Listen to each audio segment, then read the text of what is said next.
Hello, this is Mark Tooley, president of the Institute on Religion and Democracy, and I'm delighted to be conversing with a distinguished professor at the University of Notre Dame in Indiana, Father William Miscamble, who is a distinguished scholar on many levels. And I should point out to begin with, since it's Victory in Europe Day, that he wrote a very important book regarding World War II in terms of the Pacific theater, specifically Hiroshima and Nagasaki, that maybe we could discuss in the future. But today we're talking about his very latest book, a wonderful biography of the longtime president of the University at Notre Dame, Father Theodore Hesburgh. And the biography has made somewhat of a splash, I think it's safe to say. And I had the pleasure of hearing Father Bill discuss it in person in Washington, D.C. a couple of months ago before the pandemic descended. But Father William Miscamble, it's great to have you with us. Thank you so much, Mark. I really appreciate the invitation. Look forward to a good discussion with you. And for the benefit of viewers who may not be as old as we and can't remember the decades during which Father Theodore Hesburgh was a very influential leader in education and religion and even in politics, tell us who he was and how you came to write his biography. Okay, well, Father Hesburgh was president of the University of Notre Dame from 1952 to 1987, so 35-year span. And I think it's fair to say he was just a terrific institution builder, prodigious fundraiser. And he built, most folks would say, the sort of foundations for the modern Notre Dame. That is a descriptor that we could unpack a bit, Mark, about what the modern Notre Dame might mean. But in terms of growth of the campus and increased endowment and size of student body and faculty and so on, Hesburgh is the one who leads the way. He was a priest in the order to which I belong, the Congregation of Holy Cross, and that is the order that's affiliated with Notre Dame and plays a crucial role. And Hesburgh, of course, gained his position because of his membership in the order. A priest of the order is assigned to serve as the president of the university. He was born in Syracuse, New York in 1917, came to Notre Dame right after high school, began his college education there, was sent to Rome. World War II interrupted his studies in Rome, came back, finished them in Washington, D.C., got a doctorate in theology there, and rose very quickly through the ranks at Notre Dame. A couple of years as chair of theology, a 3-year term as executive vice president, and then he was president. He was president at age 35 and served until he was 70. Not content just to run Notre Dame and to build it up, he was a person who loved outside engagements. And I think I mentioned some of those in that talk I was at with you in DC back in January, Mark. But he got an initial appointment from the Eisenhower administration just to serve on the National Science Foundation board. But he was clearly this very capable, and he was very handsome. I don't know if you have a copy. I'll hold my copy of the book up for your viewers. Even in old age, still a very handsome man, I think an impressive sort of presence. And he was invited by Eisenhower in 1957 to join the Civil Rights Commission. And that he hadn't been deeply involved in civil rights. In some ways, I think that's why the Eisenhower administration selected him. But that was a defining contribution in his public service. He served on the Civil Rights Commission through until 1972, when he was fired. I shouldn't be laughing, Mark, but he was fired by Richard Nixon. And he chaired the Civil Rights Commission for a period of time under Nixon's presidency. So he's a presence on the national scene in Washington, D.C., knows every president from Eisenhower through to well, he certainly knew Clinton, and then Bush, famous photos of him with Obama, when Obama came to Notre Dame for the commencement address in 2009. So he's a player in American higher education, but also in American public life. And then to add to that, he has some role in church life, in ecclesial life, and certainly he had an official position as the Vatican representative to the UN Atomic Energy Commission. Hesburgh, by the way, he was a big fan of peaceful use of nuclear power, and would go off to Vienna each year for their annual meetings as the Vatican delegate, and then go to Rome and report. And he built quite a friendship with Pope Paul VI. He had met Pius XII and John the 23rd, but Paul VI. So I tried to tell a story that involved his leadership of the university and then his public roles, both in the United States and in the Catholic Church. Yeah, so that's a bit of a summary of what I tried to cover in the biography. Now, many of our viewers are mainline Protestants and Yes. have an appreciation for how the universities and colleges founded by mainline Protestant denominations throughout the 20th century stepped away from their association with the church and with public Christianity. The situation is not comparable for Catholic institutions, but maybe it is a little bit. Could you tell us how Notre Dame's association with the Catholic Church evolved under Father Hesburgh? Yes, that's a fascinating area. And indeed, I think there are some parallels, Mark, between the mainline Protestant experience and something of what has happened in some of the larger and more well-known Catholic institutions like Georgetown, Fordham, Notre Dame, etc. I'll come to those parallels. Let me just mention, I'm quite familiar with something of that mainline Protestant story, because of course my colleague in the history department at Notre Dame for 15 years was George Marsden, who many of your listeners would know. His remarkable book, The Soul of the American University, tracked that story of sort of disaffiliation of those one-time Protestant institutions from the churches that had, established them and given them life. Anyway, for Father Hesburgh, he very much wanted Notre Dame to gain regard and respect in the broader American academic community. And he saw that the university that he assumed leadership of in 1952 was, in his view, too much enclosed within what was referred to in those days as sort of a Catholic ghetto. And so he very much wanted to modernize, that's a shorthand term, but sort of modernize the approach to education and the way in which Notre Dame engaged the larger American higher education scene. And he certainly pushed for that. At no point along the way did he ever want to secularize Notre Dame. He is a dedicated and devoted priest all along the way. He wants Notre Dame to be a great Catholic university. That is his ambition and goal.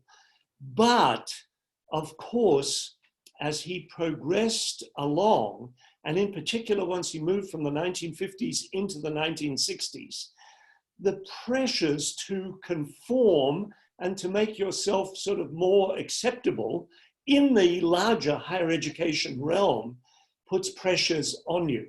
It's the quest for, dare we say, academic excellence as defined by others. So you begin to hire faculty, etc., who may not be selected so much as for a deep commitment to the broad mission of the school, but for their expertise in their more narrow academic specialty, etc. That process continued for Father Hesburgh. Meanwhile, he felt some sense of constraint by the institutional church. And in 1967, some of your listeners, viewers, might be somewhat familiar with a gathering that took place in Land O'Lakes, Wisconsin. And at that meeting, a group of higher education leaders, Catholics in the United States and Canada, signed a sort of a charter. Another one of my colleagues, Philip Gleason, has referred to it as a sort of Declaration of Independence.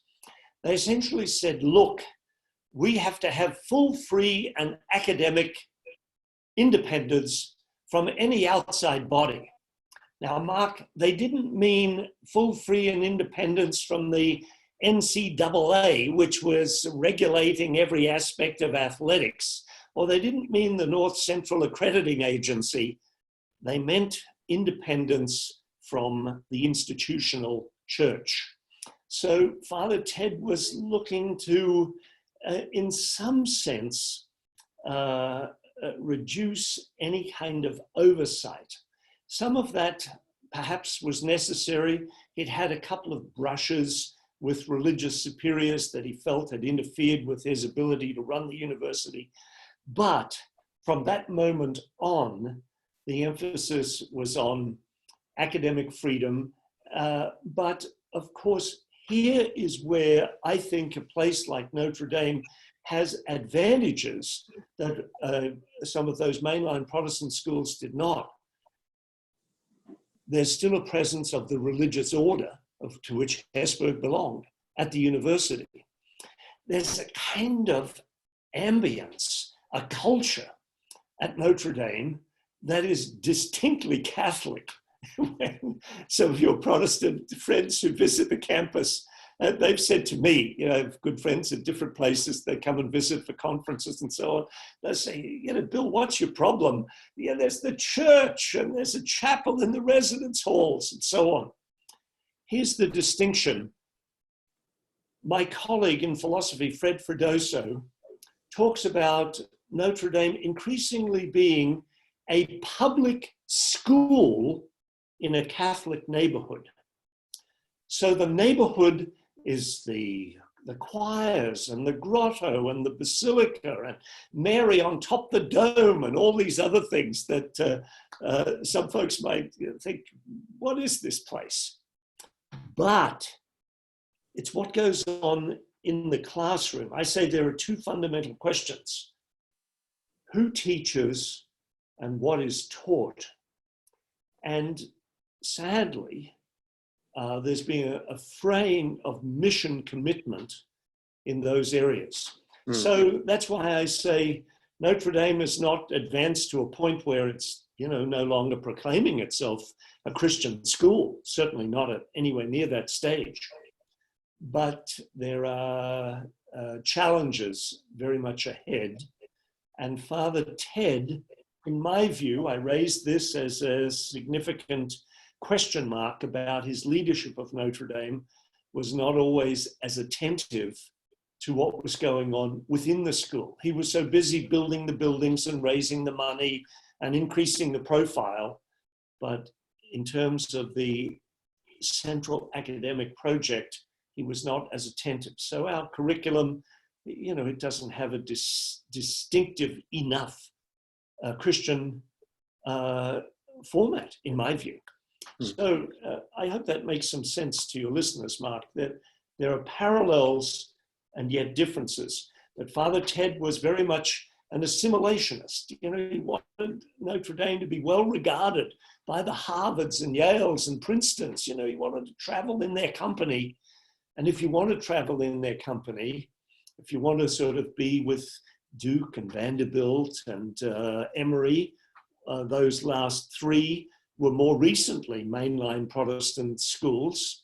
The Ivy Leagues gave it up, I think, more in the sort of late 19th century. But, Duke, Emory, Vanderbilt, all mainline Protestant schools that are pretty much secularized. I mean, they have divinity schools, but Father Ted wanted to be well regarded by them.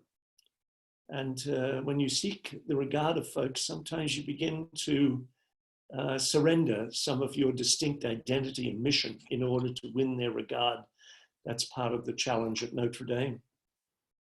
I recall an incident, and my memory may be inexact, but the conservative commentator William Buckley, who of course was Catholic, was at some event honoring Father Hesburgh and with his wife, and his wife scoffed to her husband, "I don't know why you admire that man."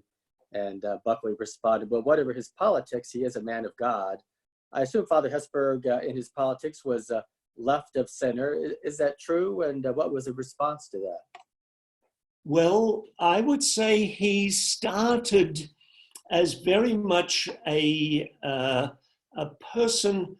This is now we're going back a bit, Mark, but in the 1950s, he was very much a sort of liberal Republican. He connected up with the Rockefeller brothers. He got an invitation from Nelson Rockefeller to join the so-called Special Studies Commission, and became friends with David Rockefeller. And that leads him into a whole other area of the whole population control issues and so forth. But in that period, he declared himself very much an independent.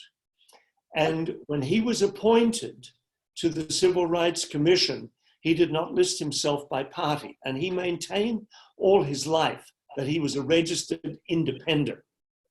Nonetheless, his is a journey from a more centrist stance to an increasingly liberal stance. So Father Ted, of course, voted for JFK in the 1960 election, even though he knew Richard Nixon and got along quite well. He met Nixon when he was vice president for Ike. But, and in fact, Father Ted had an ambivalent relationship with the Kennedys. Ironically, the first Catholic president, but Father Ted, he just had some suspicions about them. But his commitment to civil rights led him to admire Lyndon Johnson greatly. Nonetheless, he was still prepared to work in the Nixon administration, had a friendly relationship with Gerald Ford. But then by the mid-70s, I think the American political landscape and the American sort of establishment was going very much in a more liberal direction.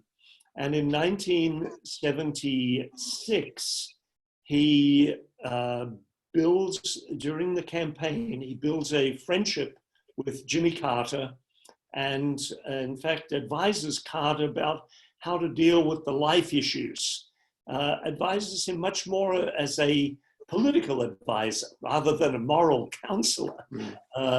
And Carter's indebted to him and appoints him to various positions in the administration. All of these positions were part-time, never ever gave up serving as president. They're all done in conjunction with the presidency of Notre Dame. Anyway, during Carter's administration, you would recall, Mark, with your knowledge of American foreign policy and so on, the whole nuclear arms issue begins to start to come to the fore. SALT I had been signed by Nixon. Carter was negotiating SALT II, and Father Hesburgh begins to leave the sort of domestic issues, civil rights and so on behind, felt like he'd done what he could there, and begins to make nuclear disarmament his big issue that he was going to commit to. And Ronald Reagan is appearing on the scene in the 1980 election. Father Ted is very supportive of Carter and scared of what Reagan might do in, a nuclear arms race with the Soviets and so on. And so through the 80s and subsequently, he is very much on a more liberal side of things.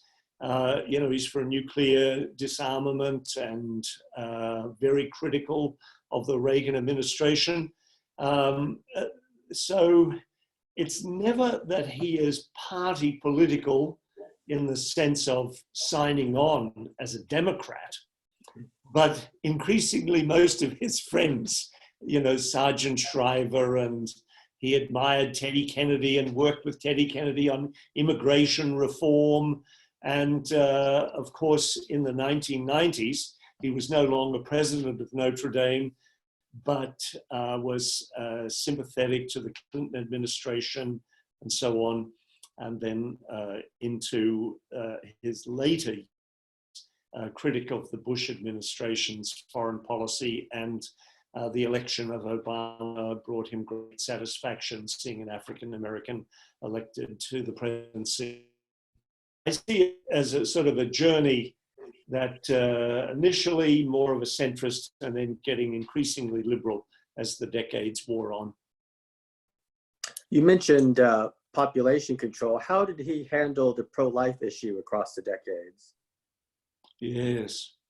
Well, that's an issue that, again, I raised some questions about him. My biography, I should tell your listeners, Mark, it's not hagiography. I'm not seeking to canonize Father Hesburgh. Some folks at Notre Dame have been a bit upset that I've raised questions about him, but I'm a historian trying to understand his motivations, the nature of his contribution. And on the life issues, I do raise some considerable questions. So Father Hesburgh, as I mentioned earlier, got connected up with the Rockefeller brothers. And of course, the Rockefeller Foundation was one of the great sponsors of population control efforts throughout the world. Folks should read Matt Connolly's book, Fatal Misconception. It gives you some details of their efforts in third world countries and so on. Father Ted it was sort of the ethicists talk about dirty hands. He wanted to be involved with the foundation because he thought they were doing good work in agriculture and the Green Revolution and so on. And so he said to, I think it was John Rockefeller III, who invited him to join the foundation board. And Hesburgh said, if anything comes up on population control or abortion, I'll vote against it. Well, Rockefeller said, fine, knowing full well that Father Ted would probably be the only one voting against that. Hesburgh proceeded on. Your listeners may recall that for Catholics in the 1960s, there was an expectation that church teaching on birth control would be revised. And Father Hesburgh was very much supportive of that, held conferences at Notre Dame that were essentially trying to facilitate and encourage that, and then was deeply surprised, indeed shocked, when Pope Paul VI, his good friend, came out with Humane Vitae, this encyclical that said no to artificial means of birth control. So that caused something of a rupture in their friendship. Hesburgh never publicly criticized Paul VI, but was deeply disappointed. And thereafter, he sort of gave the life issues a little bit of a wide berth. Jump ahead then to 73, right? Roe versus Wade comes down. Some members of the Catholic hierarchy come out strongly in opposition. Father Ted is somewhat muted in his comments on it because he has all these friends. He's part of the American establishment, that New York, Washington, power corridor, etc. Those are the circles he can move in. And he doesn't want to get offside with, McGeorge Bundy, who's now at the Ford Foundation, and, Robert McNamara is now running the World Bank, managed to get himself out of the Pentagon and go on to another big position. At a meeting at Yale, of all places, Father Hesburgh was giving a series of lectures, and he refers to human rights and the right to life. And he was hissed by some members of the audience. I deal with this in the book, and I think it's a telling little episode. And he was shocked. He was not a man who was used to being hissed when giving a formal lecture. And but I think it conveyed to him what a challenging issue it was. So it led him to further, he never really spoke out or took a leadership issue on the right to life, on opposing abortion. And I say, look, he built up this moral capital through his great work on civil rights. He's devoted, he's a true American patriot. He wants the United States to live up to its best self, to its best promises. So he feels real progress has been made on civil rights. And I suggest in the book, just what if, those sad words that historians sometimes raise, what might have been if he had taken that leadership position he had of moral leadership in the country and applied it to the right to life effort. I'll just mention one more thing, Mark. I know my answers are far too long for you. I apologize. But in 1984, Mario Cuomo came to Notre Dame to give a lecture outlining his position. And he gave a lecture in which he said, I'm personally opposed to abortion, but I cannot impose my personal views on the public at large. So this is the position that's been adopted by many liberal Catholic politicians ever since. I'm personally opposed, but I'll go along with whatever is the abortion regime of the day. Now, Hesburgh heard that, and lots of folks think he simply endorsed Cuomo. He was there at the talk, but he did not. He wrote an op-ed just a couple of days afterwards, and he said, listen, if that's your position, then you should reflect what is the public consensus in the United States, which Hesburgh argued was for significant controls on abortion, much less access to it, rather than the abortion regime that Roe v. Wade presents, one of the most liberal in the world. And Hesburgh then said, then a politician has an obligation to try and build on that consensus. You just don't say, I'm personally opposed. Ted then, I sometimes call him Ted, Father Ted, then said, what if that standard had been applied on some of the other great moral issues, such as civil rights? I'm personally opposed to racial discrimination, but I'm not going to do anything about it. I'm just going to go along with whatever prevails. He said, no, you have an obligation. So sadly, then it's a mixed record. I think his heart was there, but he could have done much more given the stature that he had attained. I know for some of your younger listeners, they probably haven't even heard of Father Hesburgh. I mean, it's a long time now since he ended his presidency in 1987. But I assure them that in the 1960s, 1970s, 1980s, he was a significant Catholic figure in the United States and a figure of influence. Yeah. So I think he could have done much more. Well, in conclusion, how would you summarize his life and legacy and its implications for today in terms of the Catholic Church, for education, and for American culture? Yeah. Well, certainly his most important and lasting legacy is Notre Dame. But as I mentioned in my earlier comments, how things work out at Notre Dame will influence how we look back at Father Hesburgh. And Notre Dame's a place where I'm at least glad to say there's still a significant core of folks who believe deeply in the Catholic mission, and we have to work to secure that. If we do, we'll be able to look back on Hesburgh as leading us into a more modern period and giving us something of the resources, even if there were some questions about mission at an earlier point. With regard to his sort of contributions in the broader culture, I say his contributions in civil rights still a sort of a lasting one. This great issue of that sort of sears its way through so much of American history.